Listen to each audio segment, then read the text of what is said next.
Hi friends, welcome back. The draft ఇది 2023లో release అయిన Indonesian horror film. Prime వీడియోలో తెలుగులో కూడా స్ట్రీమింగ్ అవుతుంది. ప్రెజెంట్ డబ్బింగ్ అయితే యావరేజ్ ఉంది. ఫ్యామిలీతో పాటు చూడొచ్చు. అడల్ట్ కంటెంట్ ఎక్కడా లేదు, కొంచెం వైలెన్స్ అయితే ఉంది. కొంతమందికి నోటిఫికేషన్ వెళ్ళట్లేదు, సో టెలిగ్రామ్ ఛానల్ క్రియేట్ చేసా. అందులో ప్రతి రివ్యూ పోస్ట్ చేస్తున్నా, కింద కామెంట్ సెక్షన్లో పిన్ చేసా. And Woman of the Hour అనే ఇంకొక మూవీ కూడా వచ్చింది. ఈ ఛానల్లో లేదు, కొంచెం అడల్ట్ కంటెంట్ ఉంది. సో మన సెకండ్ ఛానల్ ఉంది కదా, స్పైసీ మూవీ టాక్స్, దాంట్లో అప్లోడ్ చేశాను. అందులో మీరు చూడొచ్చు. ఆ రివ్యూ కూడా కింద కామెంట్ సెక్షన్లో పిన్ ఇస్తే చూసేయండి. ఛానల్ అయితే సబ్స్క్రైబ్ చేసుకోండి ముందుగా. ఇండోనేషియన్ హర్రర్ ఫిల్మ్స్ అంటే మినిమం గ్యారంటీ ఇస్తుందన్న ఫీల్తో ఈ మూవీని అయితే స్టార్ట్ చేయడం జరిగింది. మరి నాకు ఎట్లా అనిపించింది తెలుసుకునే ముందు బేసిక్ ప్లాట్ విషయానికి వచ్చేస్తే, సింపుల్గా ఎన్నో సినిమాల్లో చూసి అరిగిపోయిన స్టోరీనే.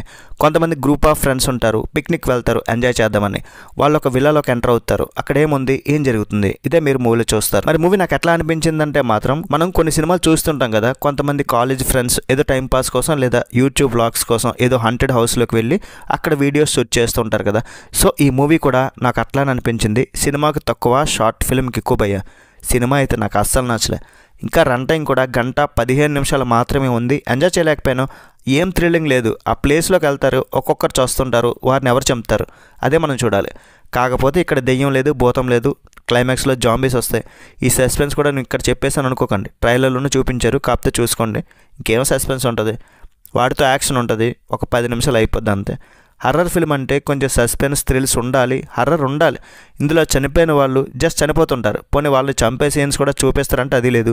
క్లైమాక్స్ ఎంత సీరియస్ సిచ్యువేషన్లో ఒక అమ్మాయి అయితే నవ్వుతూ ఉంటుంది, దానికి చూసి మనకు నవ్వుతుంది. ఇవన్నీ చిన్న చిన్న సినిమాలు భయ్యా, లో బడ్జెట్ ఫిలిమ్స్.